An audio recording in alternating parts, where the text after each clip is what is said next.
Selamat bertemu kembali.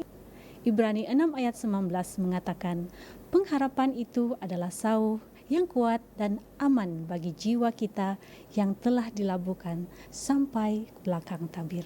Marilah kita jadikan Tuhan sebagai sauh dan jangkar hidup kita.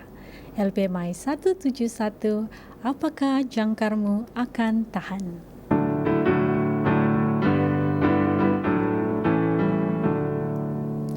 Apakah jangkarmu akan tahan bila ditimpa kesusahan, bila hebatlah ombak dan taufan, dapatkah jangkarmu pun tahan? Pada kita adalah jangkar yang tahan ombak pun yang besar, terikat pada batu karang, kuat dalam kasih juru selamat. Kamu berjangkar di atas karang, dan kemudimu Tuhan pegang. Bila angin keras datang melawan, tentu jangkarmu tetap tahan. Pada kita adalah jangkar yang tahan ombak pun yang besar, terikat pada batu karang, kuat dalam kasih juru selamat. Di pantai emas kita kelak tiba, sanalah pelabuhan kita.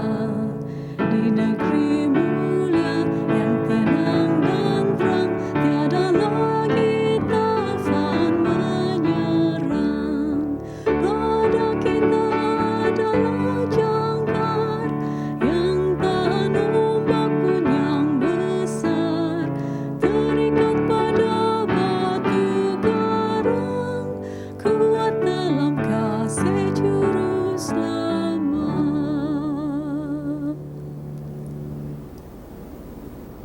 Kematian Yesus telah memberikan kita kemenangan atas segala dosa kita. Yesus boleh saja berundur daripada menerima kematian yang sepatutnya milik kita. Tetapi di Getsemani, Tuhan telah memilih untuk menebus dan menerima hukum dosa kita. Marilah kita sentiasa ingat dan bersyukur atas pengorbanannya. LPMI 122, aku ingat Getsemani.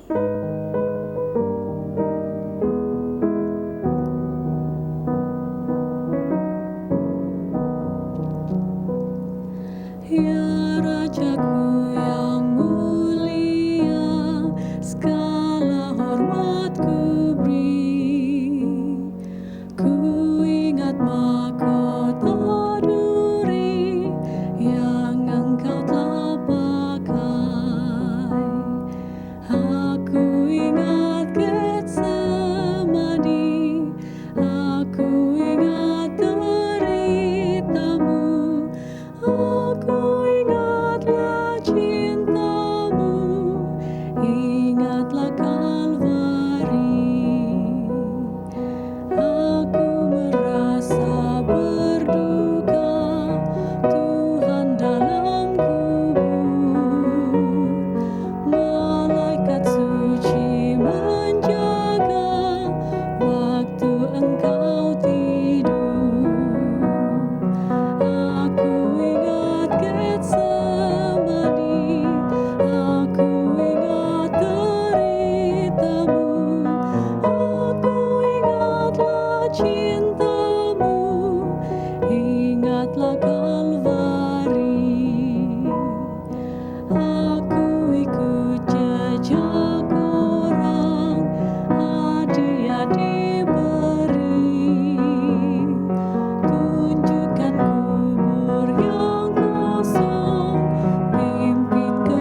"Honey, could you stop by the street market and grab us something to eat?" This is a common request among every married couple, but for Marcos, a young Adventist pastor, it was a very difficult thing to hear. Just married, while the country was heading to hyperinflation rates, Mary and Marcos were also facing a terrible financial crisis shortly after they decided to raise their promises percentage from 3 to 5%. They still had 2 weeks before they received their next paycheck, and there was no money left, not even to buy food.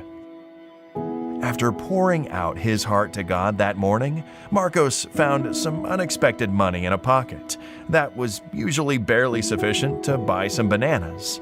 Surprisingly, that day, he realized at the street market that the money was actually enough to also buy a dozen oranges and even some zucchini. How could it happen if prices never go down during a hyperinflation condition? Later, on that same day, while feeding their chicken in their yard, a neighbor offered him some lettuce and kale from their garden. As Marcos finished feeding the chicken, the sound of a falling avocado reminded him that an elderly neighbor pastor had asked him to pick his avocados and share the harvest with him. When Mary arrived at home, she couldn't believe what she was seeing. Bananas, oranges, zucchini, lettuce, kale, and avocados. The couple knelt before the produce to thank their provider for such blessings. Realizing that it would be impossible for them to eat it all, Mary suggested they could share the food with Marcos's parents. At his parents' home later that night, after he shared the produce, his mother offered him 2 whole wheat loaves of bread and 3 liters of milk. As Marcos drove back home, tears of awe for God's greatness flooded his eyes. God is the same yesterday, today, and forever. As we return our tithes and offerings, let us put our trust in His faithful and true promises. May we put our desires last and God first.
Salam pertemuan pada hari Sabat untuk semua saudara-saudari dimanapun Anda berada dan berbakti pada ketika ini.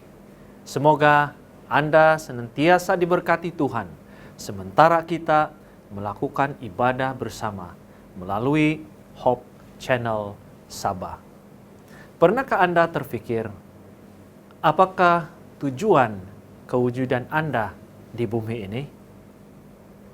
Apakah Anda lahir untuk menjadi seorang pendidik, menjadi seorang dokter atau jururawat di dalam bidang kesehatan, atau ahli perniagaan, atau ahli politik, dan sebagainya? Mari kita belajar Alkitab untuk menjawab pertanyaan-pertanyaan ini. Sebelum itu, mari kita bersatu di dalam doa. Ya Tuhan, Allah Bapa kami dalam kerajaan sorga, kami sungguh bersyukur kepadamu pada hari Sabat yang indah ini, sehingga kami boleh berbakti bersama-sama, biarpun berada di tempat yang berbeza.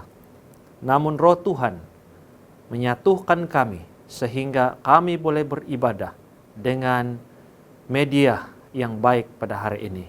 Biarlah Engkau terus menyertai kami, sehingga kami boleh mengerti pelajaran yang kami akan sampaikan pada hari ini. Di dalam nama Tuhan Yesus kami berdoa.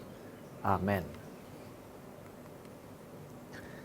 Di dalam Kolose pasal 1 ayat 16 mengatakan, karena di dalam Dialah telah diciptakan segala sesuatu yang ada di sorga dan yang ada di bumi, yang kelihatan dan yang tidak kelihatan, baik di singgasana maupun kerajaan, baik pemerintah maupun penguasa. Segala sesuatu diciptakan oleh Dia dan untuk Dia. Saudara-saudari yang diberkati Tuhan, Anda telah lahir dengan tujuan oleh Dia dan bertujuan untuk Dia, sesuai dengan ayat yang kita sudah bacakan sebentar tadi. Tujuan kewujudan Anda di bumi ini jauh lebih besar daripada memenuhi matlamat pribadi, keselesaan hidup sendiri, maupun kegembiraan pribadi. Ianya lebih besar daripada pekerjaan Anda ataupun cita-cita Anda. Anda mungkin boleh memilih apapun jenis pekerjaan Anda yang Anda mahu, siapapun pasangan hidup yang Anda mahu, hobi apapun yang Anda suka lakukan, atau banyak lagi bahagian dalam kehidupan Anda yang Anda mahu capai. Tapi ada satu perkara yang Anda tidak dapat pilih di dalam kehidupan ini, yaitu Anda tidak dapat memilih tujuan kewujudan Anda di bumi ini.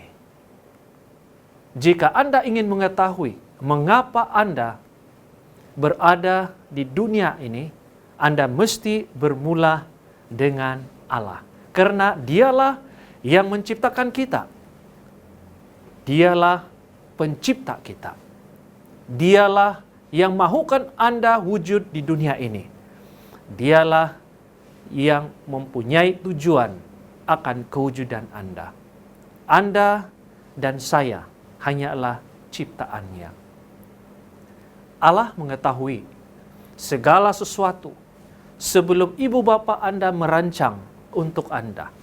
Allah sudah merancang untuk diri Anda sebelum Anda keluar daripada rahim ibu tanpa apa-apa bantuan daripada diri Anda. Allah sedang dalam misi penting dalam dunia ini. Dia mahu Anda dan saya terlibat sama dalam pelayanan tubuh Kristus dan juga misi kepada dunia. Pelayanan Anda adalah melayani sesama manusia. Dan pelaksanaan misi ini merupakan bahagian yang penting dalam tujuan kewujudan Anda dan saya. Bagi Paulus, dia mengatakan, tetapi aku tidak menghiraukan waktuku sedikit pun. Asal saja aku dapat mencapai garis akhir dan menyelesaikan pelayanan yang ditugaskan oleh Tuhan Yesus kepadaku. Memberi kesaksian tentang Injil, kasih karunia Allah. Kisah 20 ayat 24. Bagi Yesus, dia mengerti mengapa dia berada di dunia ini. Sewaktu dia berumur 12 tahun, dia mengatakan bahwa aku harus berada di dalam rumah Bapa. Dan 21 tahun kemudian, dia mati di kayu salib. Dan dia katakan, sudah selesai. Yesus telah memenuhi tujuan yang diberikan oleh Bapa kepada dia ketika dia berada di dunia ini. Yohanes 17 ayat 18. Sama seperti engkau telah mengutus aku ke dalam dunia, demikian pula aku telah mengutus mereka ke dalam dunia. Misi yang Yesus bawa ketika dia datang ke dunia ini, yang pertama, menjadi misi Anda pada sekarang ini. Apakah misi itu?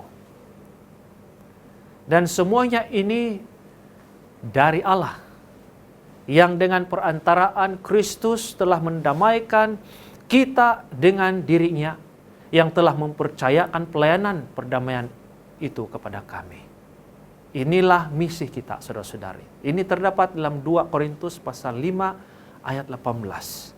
Memberitahukan kepada orang lain apa yang telah Yesus lakukan kepada dunia. Inilah misi yang perlu kita sama-sama bawakan kepada dunia. Yesus telah menebus manusia daripada setan dan memperdamaikan mereka dengan dirinya. Bagaimanakah cara kita memperkenalkan atau memberitahukan apa yang Yesus telah lakukan kepada orang lain?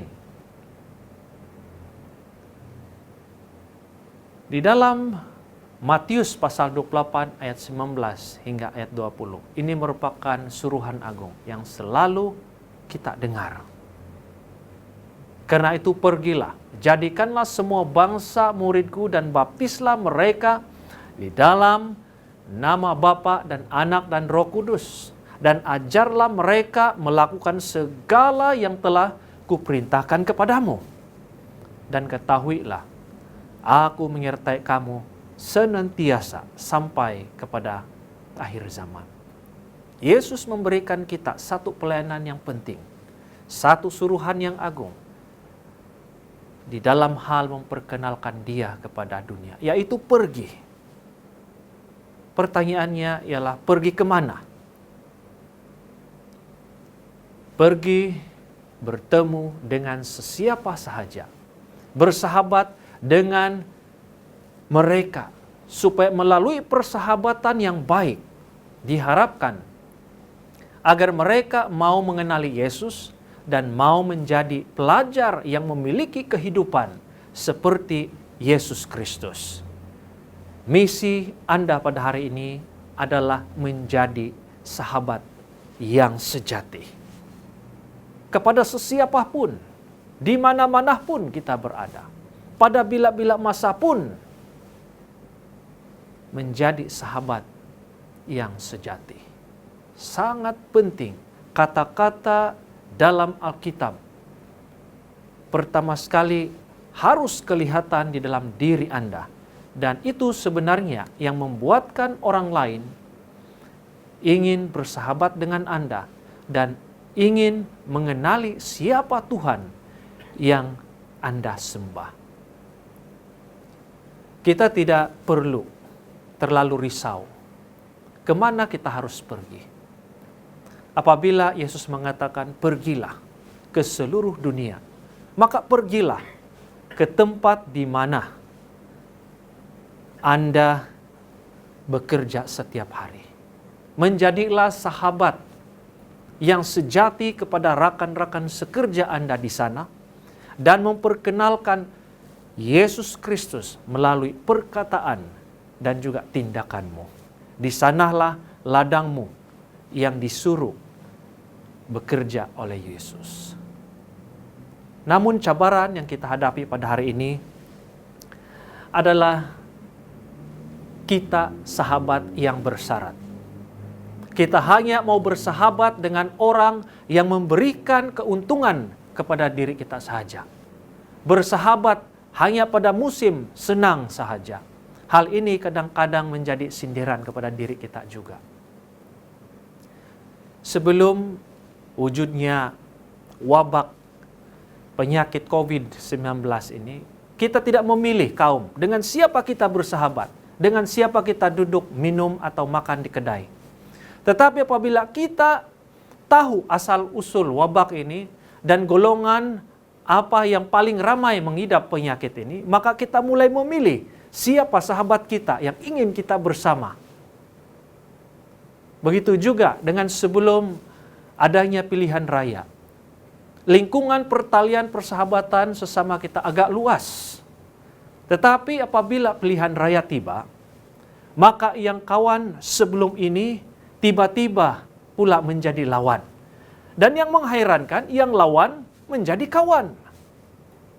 Dan yang lebih teruknya, ada di kalangan ahli keluarga bertikam lidah sesama sendiri oleh karena pahaman politik yang berbeda. Kedengaran perkataan-perkataan yang keluar daripada mulut mereka boleh mengalahkan hujah-hujah ahli politik seperti dia yang mau menjadi calon. Sepertinya dia tahu semua perkara-perkara yang baik dan yang buruk di dalam negara ini. Lalu jika tidak berpuas hati atau kehabisan ide bagaimana untuk berdebat, kemudian perasaan marah timbul.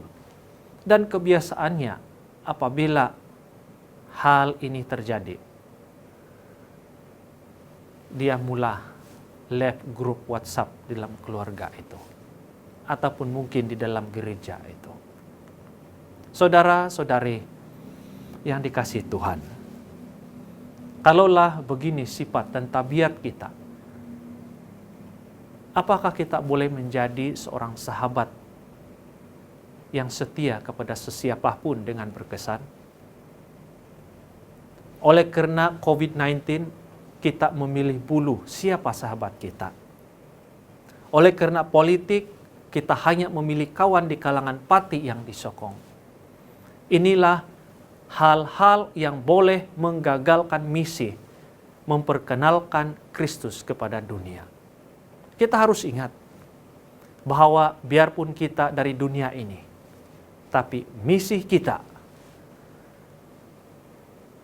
ialah memperkenalkan Yesus kepada dunia melalui persahabatan sejati, supaya akan lebih ramai jiwa yang berpeluang untuk memasuki dunia yang baru. Apabila murid-murid Yesus bercakap tentang nubuatan akan kedatangan Yesus, Yesus dengan cepat menukar topik perbahasan mereka kepada topik misi. Yesus mahu agar mereka fokus dengan misi di dunia ini. Yesus mengatakan perincian kedatangannya itu bukan urusan kamu. Apa yang menjadi urusan kamu ialah misi yang diberikan kepada kamu dan tumpukan perhatian kepada misi itu. Begitu juga dengan kita. Kita harus menumpukan misi Yesus itu pada zaman ini. Dan Injil kerajaan ini akan diberitakan di seluruh dunia, menjadi kesaksian bagi semua bangsa. Sesudah itu barulah tiba kesudahannya. Kita tidak perlu risau dengan bagaimana cara Yesus datang. Kita perlu perhatikan dan tumpukan bagaimana kita menyelesaikan misi yang Tuhan berikan kepada kita. Dalam masa yang sama, harus kita ingat saudara-saudari, bahwa adalah mudah bagi kita untuk hilang fokus misi ini. Karena setan akan membiarkan kita untuk melakukan apa-apa saja perkara yang baik, termasuk persahabatan, kecuali terjadinya perkongsian kebenaran melalui persahabatan yang sejati. Dia biarkan kita bersahabat kepada sesiapapun saja yang kita suka. Tetapi dia tidak suka kalau kita bawa sahabat itu datang kepada Yesus. Apabila terjadinya cabaran dalam misi seperti ini, ingatlah kata-kata Yesus. Di dalam Yohanes pasal 15 ayat 18 dan ayat 21. Jikalau dunia membenci kamu, ingatlah bahwa telah terlebih dahulu membenci aku daripada kamu. Sekiranya kamu dari dunia, tentulah dunia mengasihi kamu sebagai miliknya.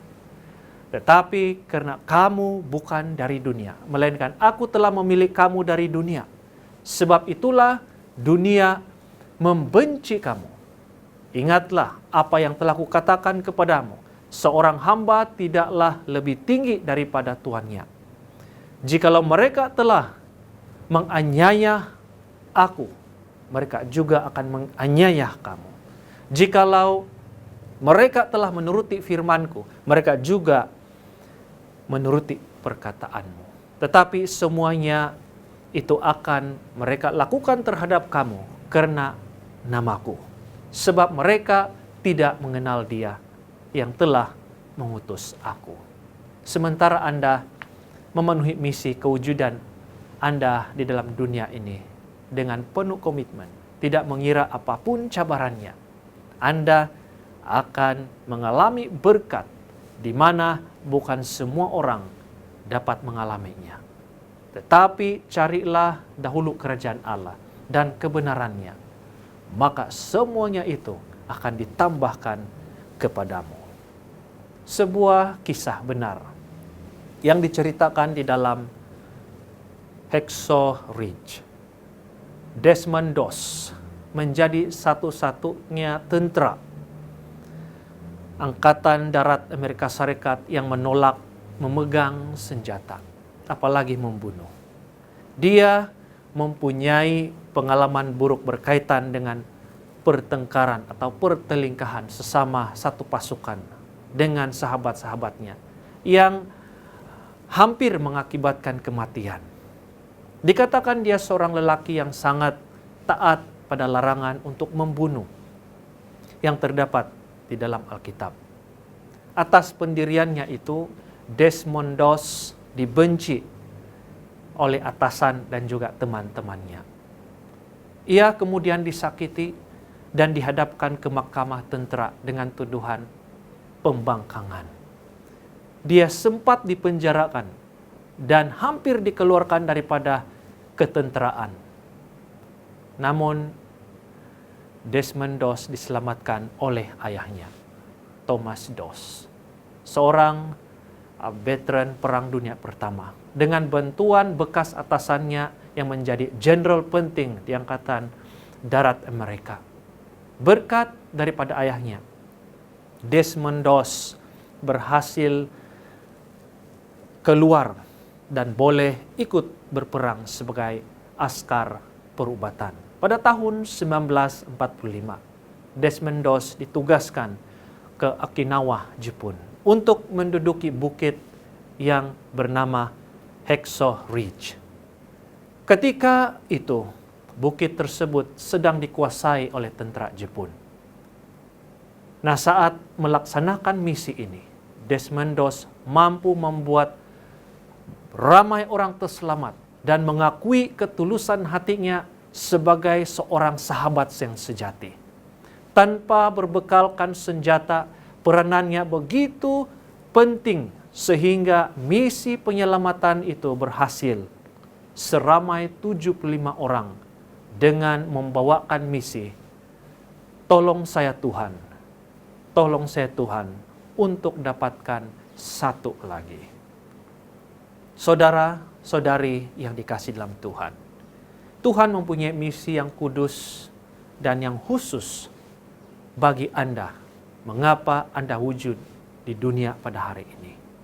Dia mau kita menjadi sahabat yang sejati kepada sesiapapun, dimanapun kita berada, bila-bila masa pun.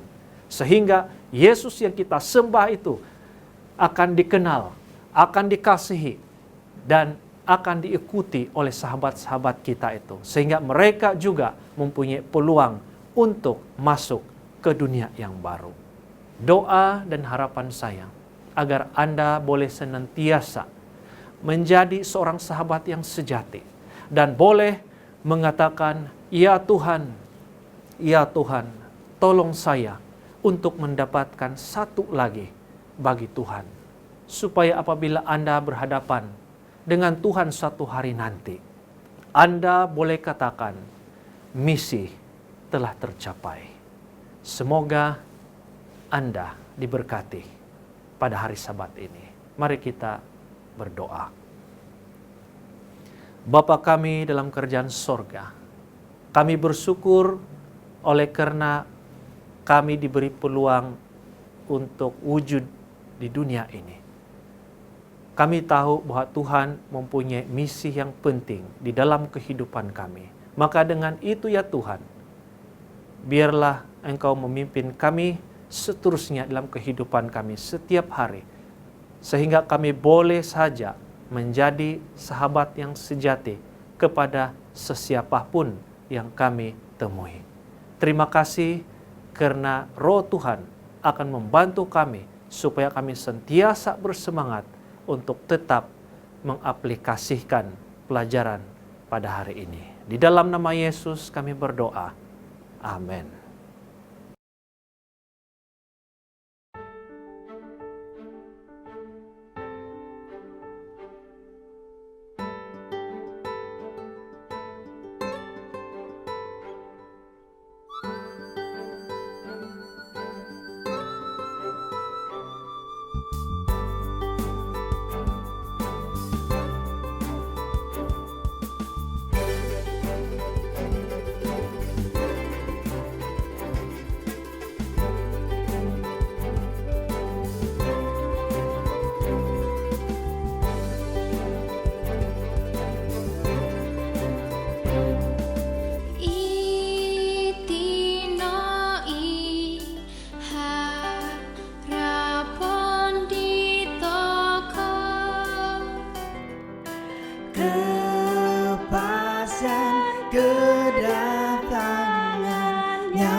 Lo koi kot no do ting